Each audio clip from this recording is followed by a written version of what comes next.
See, we told you we would be back. I'm Scott Stantis, editorial cartoonist, coming to you from the right.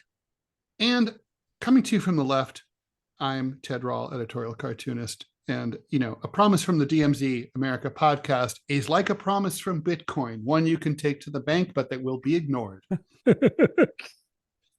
That's Ted Rall you're hearing, and that's the voice of despair. Ted Rall's hopes and dreams were dashed last week. And I'm kidding, but you and I were talking, what did you bring this up about 10 days, 2 weeks ago? Yeah. You talked about Ted Rall for president. The fact that that Joe Biden has decided that he's going to make up rules because, why not? And he was going to skip the New Hampshire primary. And so Ted was thinking, how hard is it? And we did a little research to go up there and get on the ballot. Yeah, well, I did a little research and it's actually pretty easy. So first of all, I guess there's only 2 congressional districts in New Hampshire. And you need a total of 3,000 signatures, approved ballot signatures to be on the ballot. Plus you have to pay a $1,000 fee. So none of this is hard. You'd have to gather there has to be 1,500 or more signatures from each of the 2 districts. Obviously, it's not that easy because your petitions might be challenged by the DNC. You're going to have some legal bills, and you have to gather those signatures. You have to know what you're doing. It's not just as simple as like walking up to people and asking if they're registered to vote in the district, and if they are. And the DMZ would have contested it because they didn't want to be embarrassed. Well, it turns out last week that Minnesota Congressman Dean Phillips has entered the race, saying that this is, we Democrats are concerned about the president's lagging poll numbers, his age. Does he have a point? And B, does he have a chance? Let's take them in reverse order. No and fuck yes. So, no, he doesn't stand a chance because the Democratic Party establishment is really ruthless. And they've decided that they're all in for Joe Biden and that he's their candidate and no one else will be tolerated. That's why Robert F. Kennedy Jr., despite having an $11 million plus war chest, already withdrew from the Democratic primaries and is now going to run as an independent instead, which is not an easy path either, but at least he doesn't have to deal with the shenanigans of the DNC as much. So no, he's not going to win, but he, it's really interesting. There's been some Democrats who've sort of wondered out loud why Phillips is running, given the fact that he has exactly the same politics as Joe Biden. He has voted 100% of the time with Joe Biden. He is a corporatist Democrat of the same type. He likes Joe Biden and has repeatedly said that he admires Joe Biden. And he has said that the only reason that he's running is because Joe Biden is too fucking old to be president. And he's 54. It's kind of like, I'm like him, but I'm 54 and not 80. So everyone's like, but why would he be running? Well, he's told us because he's 54 and not 80. And it's like, yeah, but why are you really running? Because he's 54 and not 80. And that's literally all there is. I mean, I just submitted a pitch to one of my publications to write a column, an essay, and I hope he takes it. But basically the title would be like, it's the old age, stupid. It's like, basically Democrats are like, okay, yeah, I know you're worried about his age, but voters, what about the great job he's doing on the economy? And they're like, he's too old. It's like, yeah, but he's such a nice guy. He's too old. I mean, most Democratic voters overwhelmingly say he's too old. Now, unlike the economy, which you can always improve, there's nothing you can do about your age unless Biden starts to identify as trans young. Like, he's fucking old.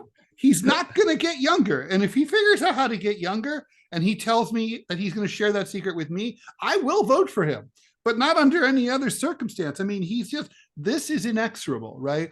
So, I think the Democrats are wallowing in self-denial. The percentage of Democrats that say they want Biden to run again is 34%. Now, most of them voted for Joe Biden, right? These are people who like Joe Biden. So that we're not talking about evil MAGA Republicans here.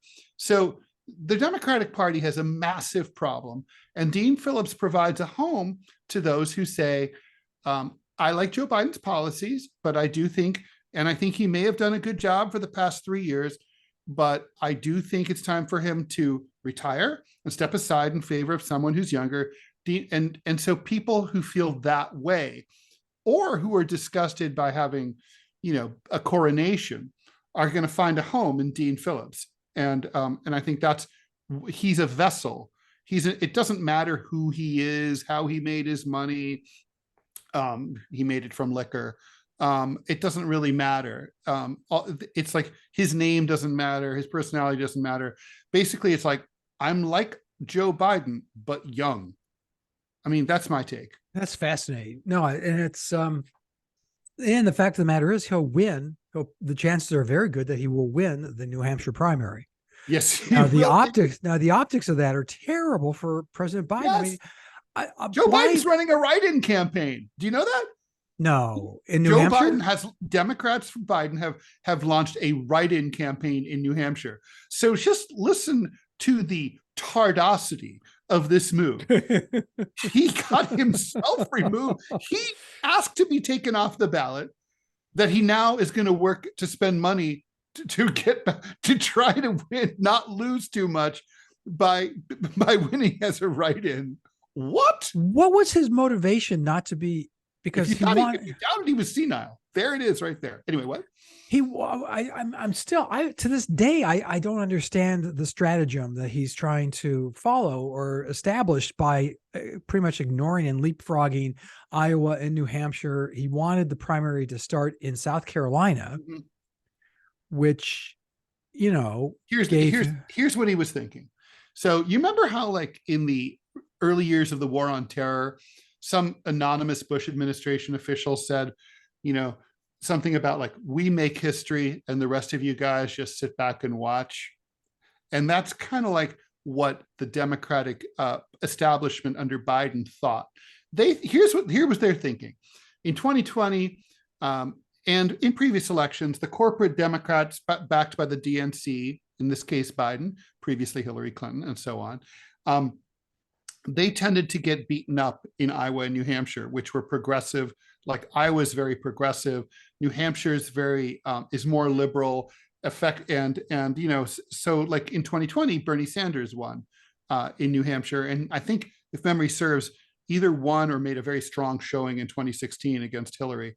In 2020, Iowa was basically split between Buttigieg and Sanders, and so Biden didn't really find his legs until South Carolina, when the party boss, Jim Clyburn, set everything up for him there and in the Deep South among the Black voters there.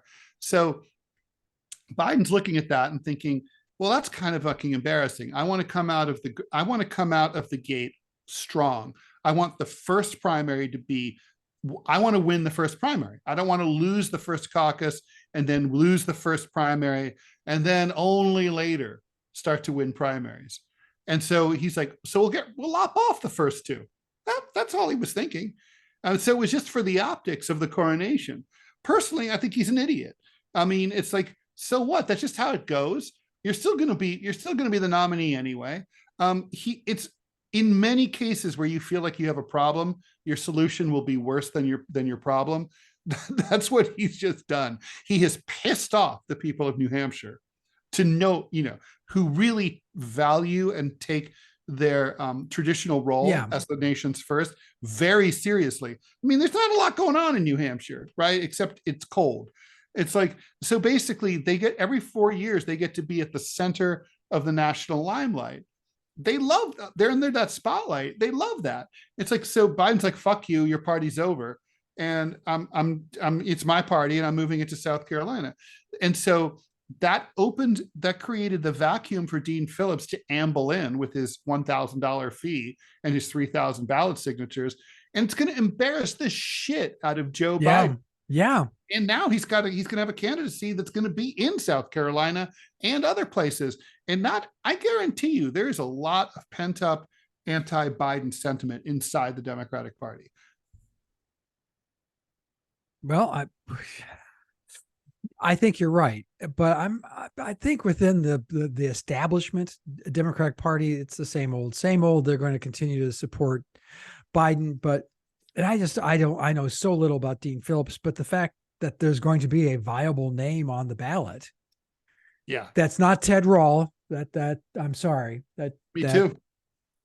You would have been awesome. Y'all have to wait until my revolution. I'll just take Okay. power by force the way I always planned. Okay. Yeah. You and Clovis. Well, Clovis will be, of course, I'll be just, I will pretend to seize power, but it's really for Clovis. Understood. We have got one more segment to go. Stick around. You're listening to the DMZ America podcast. I'm Scott Stantis, coming to you from the right. And I'm Ted Rall, coming to you from the left. And we'll be back right after this short break.